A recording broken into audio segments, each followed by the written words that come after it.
Hi, and welcome to Gardening Time. Today I'm going to show you all of the flowering perennials and annuals that we are going to be planting up in our flower beds this year that I am starting from seed. All right, so let's go ahead and get started. The first variety I have here is a jewel mix it's a nasturtium variety called Jewel Mix. And I love nasturtium in the garden. I love the way that their leaves look,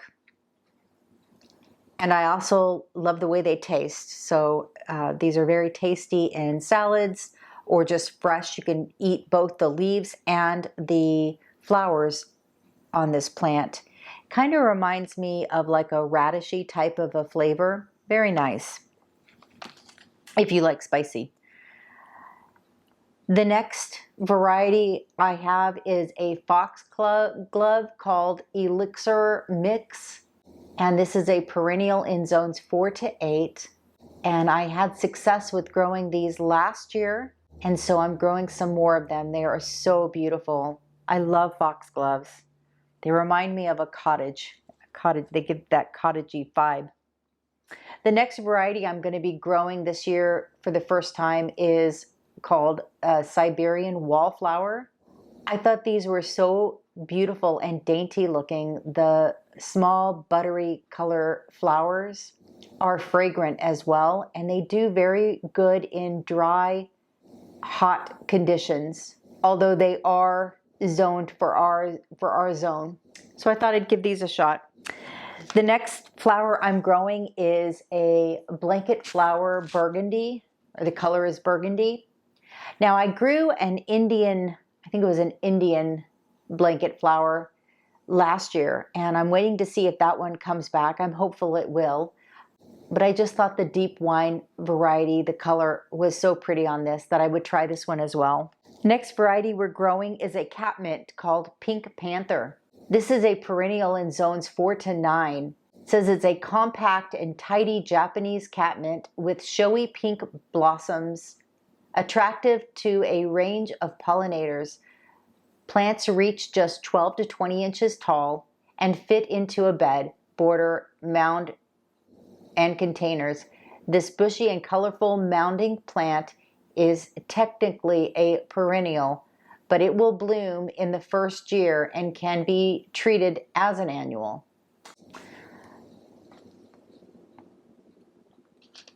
Okay, next we have a stalks. This is a dwarf variety, and I've never grown stalks before, but they're beautiful flowers and they smell wonderfully. They're supposed to have like a very deep clove scent to them. So I thought that would be really nice to have growing. We'll see how they do. Next variety is a sunflower called Lemon Queen. I thought this one was really beautiful. I love the buttery lemony color of the leaves. And this is also a double leaf variety, or a semi-double petal. So it says it's a well-branched sunflower that produces 10-inch lemony yellow flowers. The next variety I have growing is a lupine, and this is called Russell Hybrid Mix. So I tried growing lupine last year, but for some reason I didn't have the best of luck with the plants that I put in the ground. Some of them just seemed to die back on their own. Others, I think, got eaten.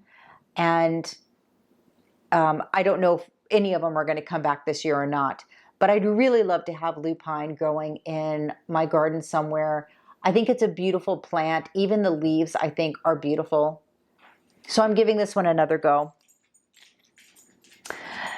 The next variety I have is a salvia called Rose Rhapsody. So this one, it says it's perennial in zones 3 to 9. It says it's an easy to grow blush pink salvia, is an early summer bloomer, irresistible to hummingbirds and butterflies, a medium-sized variety. It reaches about 16 inches tall and 18 to 24 inches wide. The stunning pink flower spikes are top notch for cutting and floral design work, if you're into that. Okay, the next variety I've got is a verbascum called Snowy Spires. I thought these just looked so beautiful on the picture that I wanted to try growing them in our garden to see how they do. It says it's a crisp, pure white floral. Its crisp, pure white floral spikes are accentuated by lush green foliage in this stately perennial. The height on this is 18 to 30 inches tall. And it says it's 84 to 90 days to bloom from seed. Okay, the next variety I have is an Eastern Columbine. This is native to our area, and I've been wanting to introduce more native varieties in our area, or in our landscape. So when I saw this one, I was like, this is something I definitely want to try. The next variety I have is a columbine called Leprechaun Gold. I thought this was so beautiful, and columbines do really well in our garden. This one has a variegated leaf to it, which I thought would add a beautiful punch of color to our shade gardens. It says this perennial, it's hardy from zones 4A to 8B, and it's cold hardy. The marbled leaves grow to 18 inches in mounds. Flower stems reach 24 inches tall and are topped with nodding blooms in midnight plum color. I just thought that sounded so beautiful. Okay, the next variety is a honeywort called Kiwi Blue. This one I did grow last year, and I just thought the plant was really beautiful, and I wanted to try to regrow it again this year, because the plants that I grew last year, although they did grow and I think they produced a few flowers, they didn't really get as tall and bushy. And I think that was because we were going through a bit of a drought and they weren't getting enough water. So I'm going to give them another go. It says a recently rediscovered ancient flower grown in European gardens since the Middle Ages. A relative of borage makes a great filler irresistible to pollinators. Okay, the next variety I'm going to be growing is a balsam called Peppermint Stick. I just love the look of these flowers. I thought they were absolutely beautiful. It says a balsam variety, lovely red and white mottled single blooms really make a beautiful statement in the garden. These are good for both sun and partial shade. Okay, the next variety is an Agastanche Raspberry Daiquiri. So this one I got mainly because it said that they can be used to make tea out of. The leaves are supposed to have a wonderful fragrance and are supposed to be really good in making, or if you want to dry, you can use them fresh or dried to make tea with. So it says perennial in zones 5 to 10, heavenly fragrance and stunning raspberry colored flowers irresistible to pollinators, and a favorite in our trial garden. So the plants reach 15 inches tall and about 12 inches wide. It says it's a pollinator magnet, which is a double bonus for me in my book, because we have bees, or we're going to actually be getting 2 more nukes this year. So I'm trying to incorporate as many bee-friendly pollinator plants as I possibly can, both in shrubs and in flowering plants, as well as in adding some trees as well. Okay, so the next flower I have is an Illinois bundle flower. Now, I don't know much about this other than this is another one that is native to our area, And I thought the flower looked really beautiful, and so I thought I wanted to go ahead and try introducing that into our garden. Then we have a Nicotiana Sensation Mix. I've been wanting to plant a Nicotiana for several years now, and I finally got the seeds and am going to give this one a shot. These are supposed to be fragrant as well. Not all varieties are though. It says this one is an annual. It was planted by Thomas Jefferson. Nicotiana flowers that open in the daytime. Color range is pink, red, lavender, rose, and white. Okay, the next variety I've got is an English double mixed daisy. So these I plan on planting along the front border of the west side garden. These, it says, is an English favorite. The button-shaped flowers with double blossoms of white, pink, and rose are showy and fragrant. The small plants are dainty and attractive for spring through early summer. So these plants only get, I think that, yeah, it says the height is 6 to 8 inches tall. So they're a very low-growing variety. Okay, the next variety I've got is a painted daisy. Daisies have always done very well for me in my garden. For me, they're very easy to grow and they multiply on their own. I've always grown white daisies, but when I saw this one, the painted daisy, I thought, man, I definitely want to get that one in my garden. So this one, it says it has single large flowers in brilliant shades of rose, pink, and scarlet with small yellow centers. These brilliant flowers bloom on long stems. The plants have feathery foliage. Okay, next is a dahlia that is a perennial in zones 3 to 10. So this is a compact plant that sits just about 2 feet tall, and it creates a splash of vibrant, warm colors with a unique set of central petals. Great for containers, beds, and borders. It says darling blooms reach 2.5 to 3.5 inches across and are incredibly attractive to a range of pollinators. Okay, the next is Wanda's Mixed Colors Primrose. So primrose is a perennial in our area, and I've been wanting to start some of this. I think primrose are absolutely precious looking flowers that come out in early spring. And so I wanted to grow some of these to get them started in our garden. I'm not quite sure where I'm going to put them yet, but I'll find a home. All right, the next variety we've got is a showy milkweed.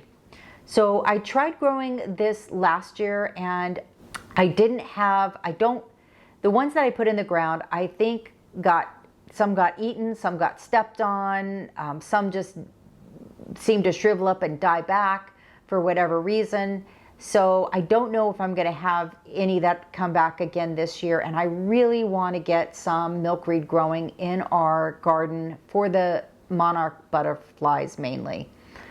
So I'm giving this one another go.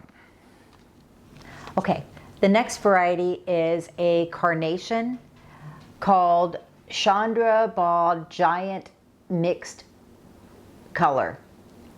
I love carnations. I love the silvery green foliage of them. I love the flowers. I love their fragrance, everything about them. And what I think I'm going to do with this is I think I'm going to try planting these in a large planter and bringing that planter in over the winter to see if I can get these to get them to overwinter to come back next year. So I might try storing them maybe in our garage and seeing how they fare. Okay, the next variety we have is called Dame's Rocket. I thought this was a beautiful flower, and I thought I'd give it a go in our garden. All right, the next one is a crimson clover. Now this one, the main reason I got this one is, well, there's two reasons. Okay, one, the biggest reason is that this one is a nitrogen fixing legume. So it actually adds nitrogen through nodules on its roots into the soil. And as long as you don't pull the plant up, pull the roots up, if you just cut it up, like once it's done flowering, as soon as it's done flowering, to prevent it from spreading, you cut it off at the base, basically do a chop and drop the leaves and everything back on the ground, it kind of acts as like a natural fertilizer. So I'm going to give this one a go for that reason, and I'm going to be planting this one in our garden, raised garden beds. The second reason I got this one was for our bees, because bees love clover, and so I thought it could act as like a dual purpose. Okay. Next one is a coneflower called Green Twister. I just loved the look of these flowers. I loved the little bit of green that they have on the outer parts of the petal. So this one, it says, butterflies, birds, and bees love this drought-tolerant, easy-to-grow perennial. It says it also has medicinal benefits. Okay, this next group here are some annuals that I'm going to be planting. This one is a zinnia called Candy Striped. I've been growing this one for several years now, and I just love the splashy flowers on this. Okay, this next one is called, it's a zinnia Giant Double Enchanted Rose. This is a beautiful zinnia. I love the color on this. And then we have a cosmos called Lemonade.